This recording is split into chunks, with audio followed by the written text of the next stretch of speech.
Whew, this is this is gonna be interesting, but let's get into it. So, what's going on, guys? So, before I dive into this, I gotta say the marketing for this film was pretty extraordinary. For those of you from the distant future who didn't know, basically, so the Super Bowl was yesterday, right? Technically, it was yesterday, and during the Super Bowl, there was a little teaser trailer for the Cloverfield Paradox, and we found out during the Super Bowl game that not only is this film coming, but it was going to be airing on Netflix as soon as the Super Bowl was over with. So like people just went completely, me included, just went completely insane because I really enjoyed the first Cloverfield. I think it's a great film, and I think it had one of the greatest marketing campaigns for a movie that I've ever seen personally. But the first Cloverfield, I gave it 8 out of 10. Really dug it. And then this bad boy came along, 10 Cloverfield Lane, which I loved even more. Loved it even more. This movie came out of fuck nowhere.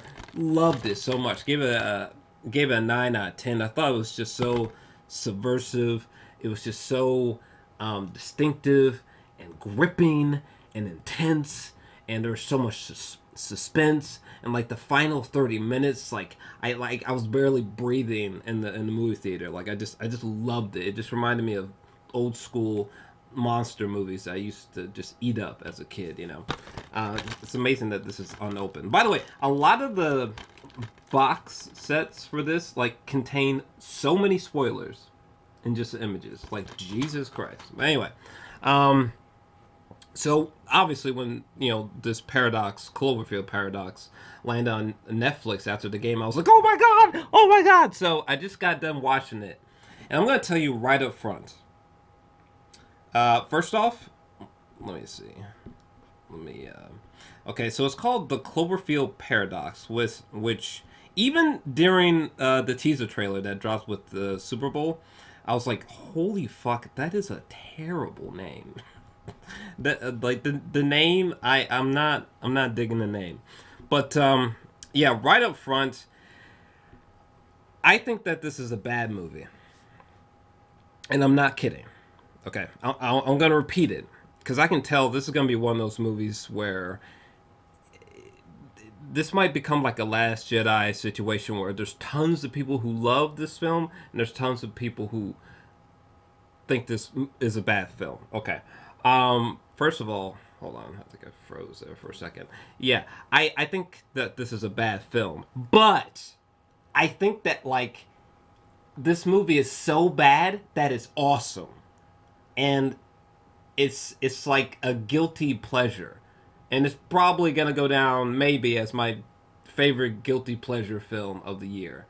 I'll explain. But we have a lot to talk about here. So fasten your seat belts here and bear with me. So, oh my god. What image do I even want to start with? Oh my god.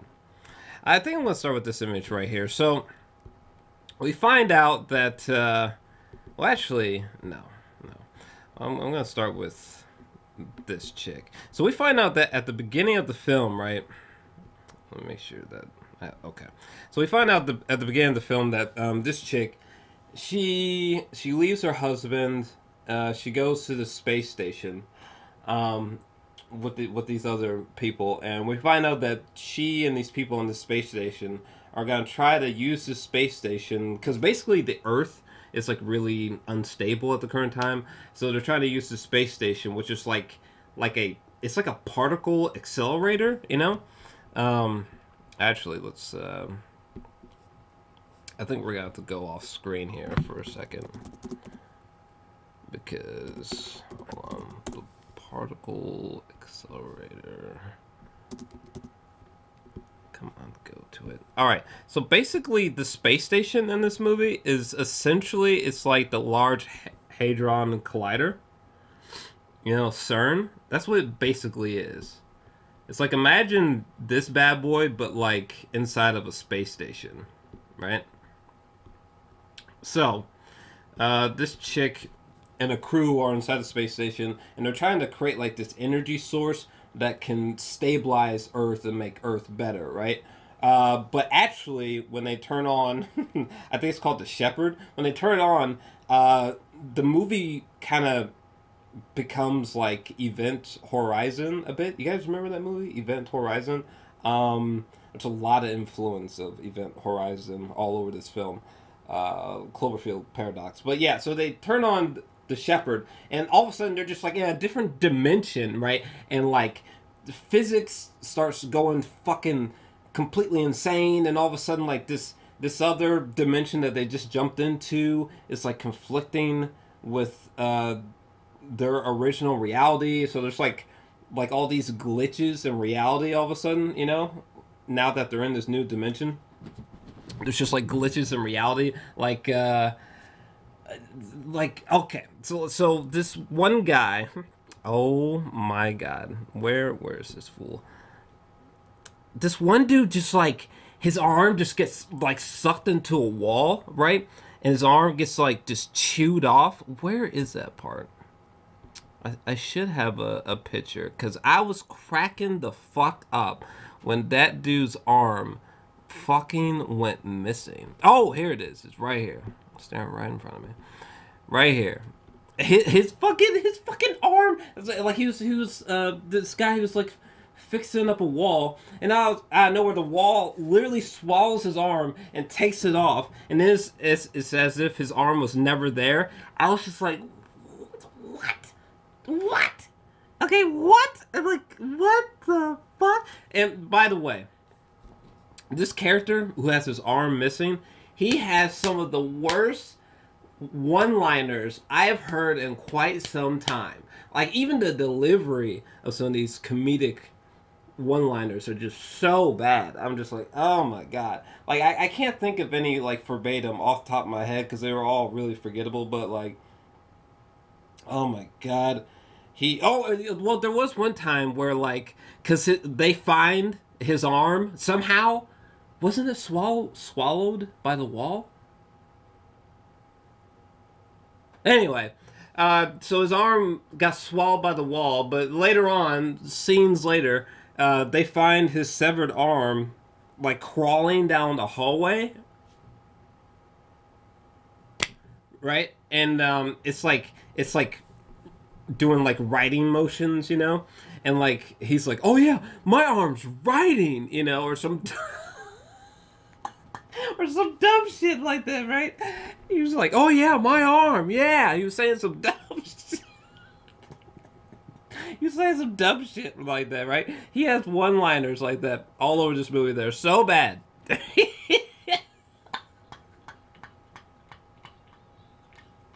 God, when I saw the severed arm like crawling down the hallway, I was like, yo, this movie is straight bananas. There's no fucks given in this movie. It's almost like you know how at Sundance where they have those they have certain films screened at midnight that like are just bonkers. I feel like this might have been a really good film to play at a film festival at midnight, and like people are just hollering and people are like, what the fuck? And like this would be the perfect midnight festival film, because it is just so fucking insane. It is so bonkers. It jumps the shark so bad. Like, I'm not gonna lie, up until this point I thought the movie was like, I thought it was average, at least, you know. Like when that Russian guy and Schmitz, when they fought each other, I was like, seems kind of really fucking unprofessional of these motherfuckers, don't it? But anyway, yeah, like other than that, like yeah, from when the movie started to here, I thought it was at least like average, right? But when the movie gets here, and this chick, she just shows up, right? When the movie gets here, from here on out, all the way to the ending credits, the movie just jumps the shark multiple times. Oh my god. But the movie is awesome. It's awesome. Like, it is a bad film. Like, you know how people like The Room, Tommy Wiseau. Okay, The Room, right? Like, people love The Room. They know that The Room is bad, but it's like, despite the fact that they would give it a bad score and that they'll admit that The Room is bad, it's so bad that, like, it's awesome, you know, and they love it, even though it's a bad film. That's kind of what this movie is like. This movie is a bad film, but Cloverfield Paradox is so bad, it's kind of fucking awesome. Because what the fuck? I mean, the acting is okay. The special effects are decent, actually. The special effects are pretty fucking decent. Like, damn, like the rendering of the ship that I think is called the Shepherd, but the rendering of the ship is pretty good. It's pretty good. There are many shots of this ship right here where I was like, God damn, it's pretty. Actually, I'm gonna blow this up for a second. Just to emphasize the point here, because I was like, God damn, this is like, I mean, look at that. You know what I'm saying? Like, it's, you know, the special effects are good, and the interiors of the ship are well done, actually. You know, they don't look shitty or anything. I mean, you know, the production design and CGI, I think it's decent. You know, it's good. You know, this part definitely right here. This part right here, I was like, actually, I might blow this up too. This is when I was like, yeah, some way, somehow, whether unbeknownst to them or not, I feel like Event Horizon had a big influence on this film with Sam Neill, Lawrence Fishburne. Yeah, I was definitely getting some strong Event Horizon vibes from this sequence right here. But by the way, shout out to Event Horizon. That movie's fucking dope. That movie scared the piss out of me when I was a kid. But God, this movie just gets so fucking wacky after they discover. I still got the. I do. The movie just gets so goddamn wacky after they go. After they discover this chick. Oh my god, I get so wacky. Like that one Russian dude when he's like looking at himself in the fucking mirror and like his eye just goes all fucking nuts. This guy. Yeah, when he's looking at himself in the mirror and his eye just goes doom. I'm not gonna lie, that did make me jump, okay? Like it wasn't scary, but like it definitely made me jump. I was like, what the fuck? And he was just like, oh. And his eye was like freaking out for a second. That I literally had a hard time looking at the screen. I was just like, what the fuck? Actually, that scene was actually okay. Now that I think about it, that scene was actually effective because like I was just like, no, no. Oh god. And yeah, when he fought that guy Schmidt, where is that guy? I know I have a picture of some bitch somewhere. Yeah, when he fought this guy at the beginning of the movie, I was just like, what's this? It just that just feels like it wouldn't happen in a situation like this. It just felt like extremely unprofessional. I mean, I don't know. But anyway, oh my god. Moving on. we're gonna move on from that. What else can I say? God, this movie is just so fucking insane. Oh my god! Another thing that just like I was like, where they just jumped the shark. Like when that when the Russian he just like 3D prints this gun. I was like, what? What? Like first off. You guys could just like 3D print. Could you 3D print anything? Cause didn't they like 3D print basically like a bagel at the beginning, right?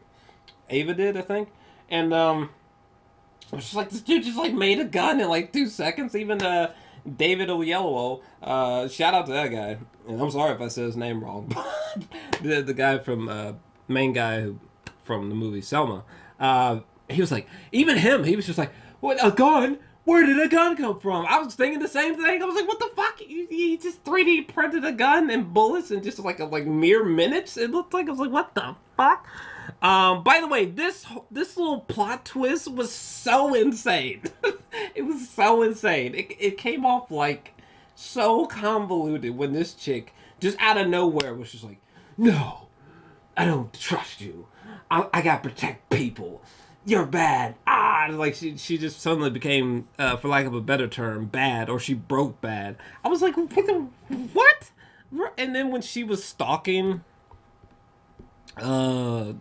this chick, I think this chick right here. I think her name was Ava. But yeah, when the chick with the gun was stalking her, I was just like, what? It was like the most left field twist ever. Like. And it just didn't work, you know. There should have been a little bit more build up there, you know what I'm saying? I was just like, what the fuck? What? Like, I feel like we should have got a little bit more details about this woman, so that when she decides to get to this point right here where she's like ready to kill people, it would have. I don't know. I just wish that her motives were a little bit more fleshed out.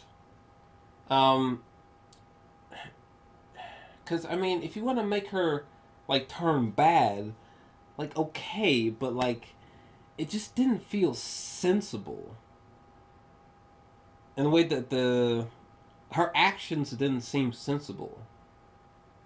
In the way that the plot executed them. You know what I mean? Like, I was just like, what the fuck? This was just so out of the blue. It was just so out of the blue. Like, like, her motives should have been fleshed out more. Because, like, I just wish, like, I felt where she was coming from. You know? I wish I could have, during these moments with her, I wish I could have been like, damn, I understand where she's coming from. I understand why she's doing this. It makes sense that she's doing this. Damn, you know, I didn't get none of that. Like, when she was Breaking Bad, I was just like, what the fuck? What's gonna happen next? The fucking lightsaber gonna just show up for no reason? What the fuck is going on? By the way, shout out to my girl Zhang, because first off, she looks like she hasn't aged a day, and she's been bad since day one. You know what I'm saying? I like when memoirs. I feel like I'm not saying that right with my mouth, but Memoirs of a Geisha. When that movie came out, I was straight up in love with this chick. And then Crouching Tiger, Hidden Dragon, dog. Anyway, God, I love Crouching Tiger, Hidden Dragon. I think I got it up there. It has my favorite one-on-one duel. Sword fight. My favorite sword fight between two people of all time is in that movie. Crouching Tiger, Hidden Dragon. Shout out to that fucking movie. Goddamn, I love that movie. It's so good. But yeah, there's just so many things in this movie where, like, it's almost as if, like, they're like, okay, so now that the ship is in this other dimension, we can have things happen that make no fucking sense. And it'll be A-okay because we're in another dimension. Which is, like, interesting concept, but some of the things, like, okay, like, when she fucking just, like, drowns out of nowhere, like, that broom just fills up with water, and she just, like, drowns, and she's just, like, fucking blown out the fucking airlock, I was just like, what? Like, that just, what is, it almost felt like, that just made no sense in the way that was executed. In the way that was executed in the plot, it almost just felt like the screenwriters were just like, okay, we need to kill someone. Let's just make a room filled with water and have someone drown and blow in that airlock. All right, cool. You know, like, it. I don't know. I wish that, like, the deaths in this movie were, like, clever or something. You know, or at least somewhat sensible. Like, what the fuck? Like, when moments like this happen, they just feel so abrupt in the movie, and they feel so ridiculous. Like, this moment was so goddamn ridiculous. Like, I think in this moment, they were supposed to, I think when you were watching this scene, the filmmakers wanted you to like be really emotional and think that this was a really dark moment, and you should like almost fill your eyes welling up with tears, and you should have been shocked and horrified and like, oh, and that is not what happened. Okay, when this moment happened, I was just like, what? I responded to this moment very similarly to that one movie, the plot of that one movie, Deep Blue Sea, where the plot of the movie is that Deep Blue Sea. The plot of the movie is that the main characters are being stalked and hunted and murdered by a overly smart shark.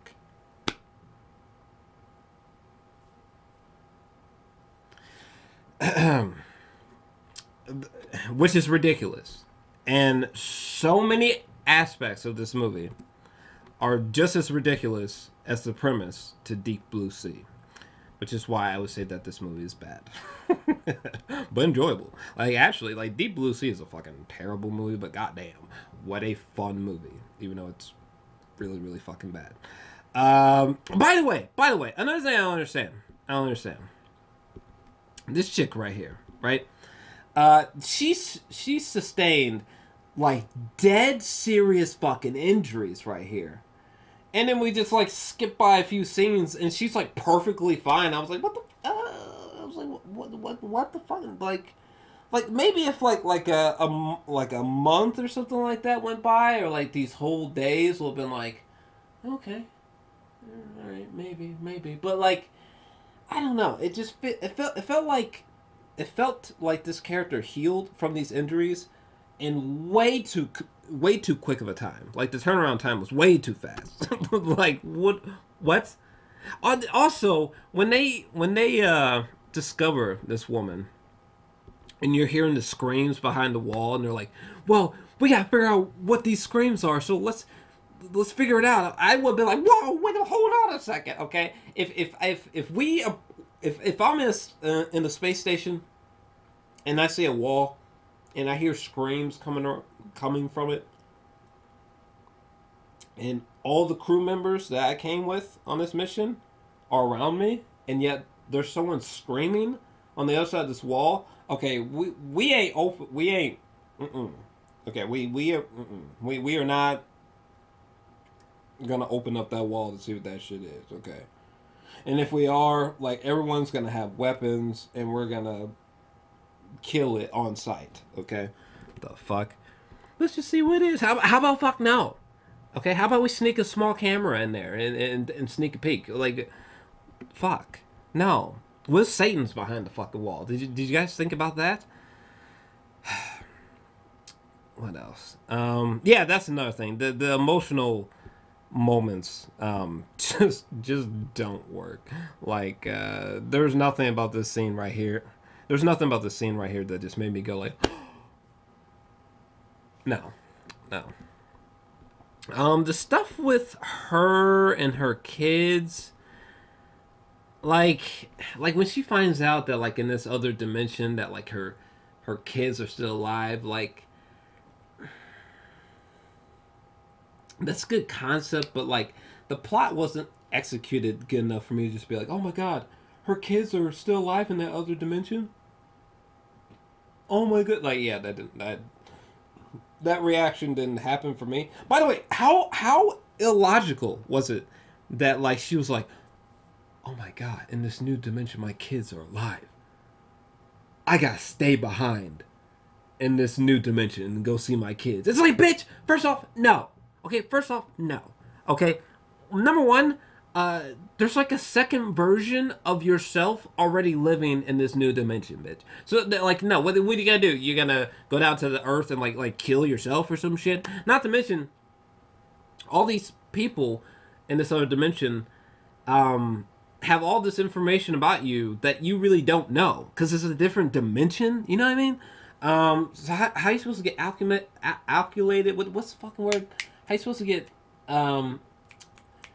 conformed quickly to this new reality? You know what I mean? Like, no, it was so illogical. She's like, you don't understand.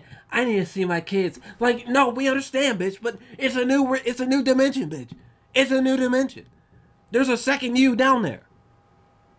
Okay, after day 2, your kids are gonna be like, Mom, there's something off about you. Oh, God, there's illogicalness all over this plot, okay? I don't care how much you love this movie. You gotta admit, there's just illogicalness all over this plot. And true, I suppose you could make the argument that, like, well, Jor-El, they're in this new dimension, so things are supposed to be really illogical.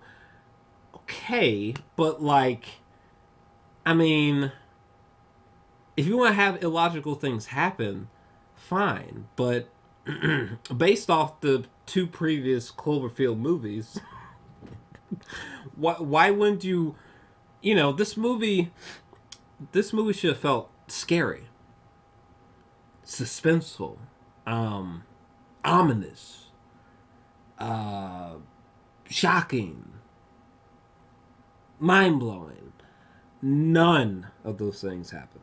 None of those things happen. One positive I will give this movie is that conceptually, just the concept, it's definitely a cool way of explaining some of the backstory to the first Cloverfield film, like explaining like how the monster got here. How did the monster get here? Where did it come from? The movie does a good job of explaining that. By the way, I'm not gonna lie, I almost pissed myself on this part. I almost pissed myself on this part right here. I had to. This was a effective jump scare, 100%. Because goddamn. By the way, that just reminds me of. I mean, there's so many things about the plot that are just completely illogical. But let me sign out of that.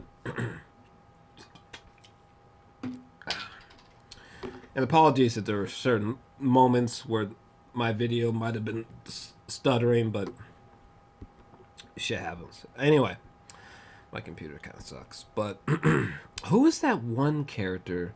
Old girl's husband. This guy. This black son of a bitch right here. So, the main character's husband, right? He comes across this, like, ruined building, and he finds this little girl named Molly. But before he finds the little girl, he sees the Cloverfield monster walking by. It's like, first off,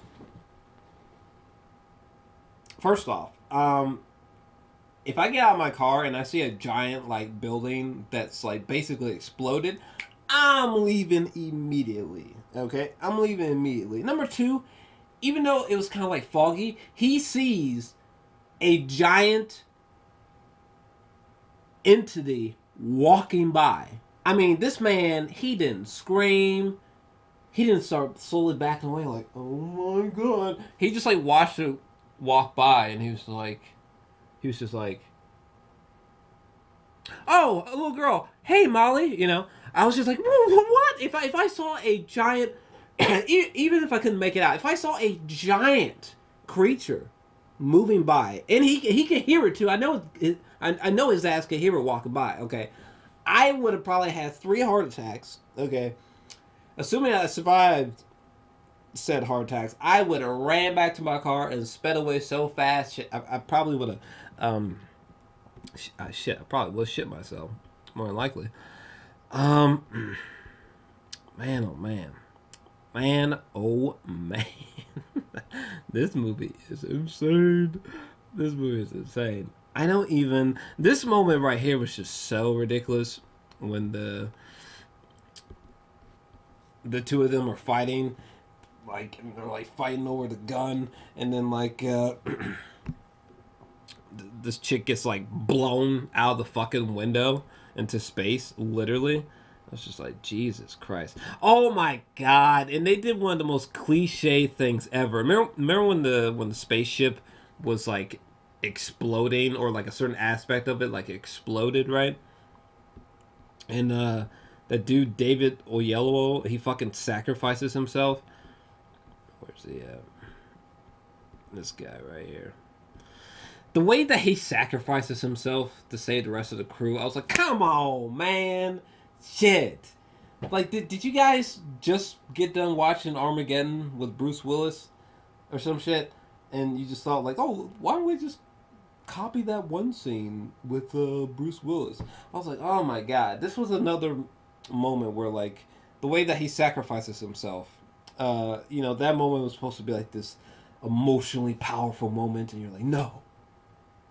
David Oyelowo, no. Don't die. Don't sacrifice yourself. No. And it's like, I didn't get any of that. I was just like, oh my god, that just felt so cliched. Holy shit, the execution was just, oh, so bad. I was like, oh my god. And he was like, I can't remember what the fuck he was saying, but he was just saying some generic dialogue like, I can do this. Somebody's got to stay behind. It'll be me. Don't worry. I got this. Or blah, blah, blah. I was just like, oh my god. Jesus Christ. Oh, man. But again, like the movie, it's fast. Like another positive is that the movie is fast paced, and it feels urgent, particularly at the beginning. Like it feels like a urgent film, you know, which is good. Like I was, you know, I was never bored, so I guess there's that. But it's like as the movie goes on, it's like it just gets dumber and dumber, and like it just gets more ridiculous and more ridiculous. God damn, this movie is just insane. It's just insane. It was just like, it's almost like in the writing room for this, someone was like, people were just like, oh, who gives a fuck? Let's just have a guy's arm get eaten by a fucking wall. Who gives a fuck? All right, let's just have two dimensions colliding at the same fucking time. Who gives a shit? Let's have a woman disappear on the ship who wasn't even there before. Fuck it, you know? And then let's just have her just go bad and start to kill the crew that we've been attached to for the past hour. You know what I'm saying? Who gives a shit? Like, the movie, it just goes insane. Oh my god! Remember when, what was his name? That Russian guy. When he dies, right? So, like, apparently he ate all the worms, and somehow that gyro thing was, like, inside him. Just somehow.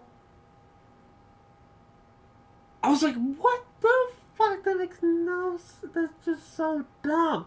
What the fuck? Why did you need to make the gyro thing disappear in his stomach? Was that supposed to be creepy? Was I supposed to be terrified by that? Was I supposed to be, like, super disturbed? Like, I just can't. Oh my god, I can't believe that ended up in his stomach. When I found out that gyro thing was, like, inside of his stomach, I was just like the dumbest fucking idea. Like, wouldn't it have been cooler just to have had a character that we thought we knew, but we actually don't know, and they had secret motives, and they actually stole the gyro to do something. You know, shouldn't they have done something like that? Instead, you decided to... You made it end up in his stomach, and he's the one who ate all the worms? Why did he eat the worms? How the fuck... Why would he... It makes no goddamn... It's so dumb. He thought, oh, I got a good idea. I'm gonna eat all the worms for no reason. So fucking dumb. But anyway. This movie is just ridiculous. I thought this was gonna be like a cool version of like Cloverfield meets Event Horizon meets Ridley Scott's Alien or something like that. And instead, this movie to me was just silly as fuck, goofy. It jumps the shark so many times. I thought this movie was just ridiculous in a non-good way. But it's so crazy that like I was just laughing I was laughing out loud at so many scenes. And I can tell that some of the scenes that I was laughing at were moments that we were supposed to take seriously, you know.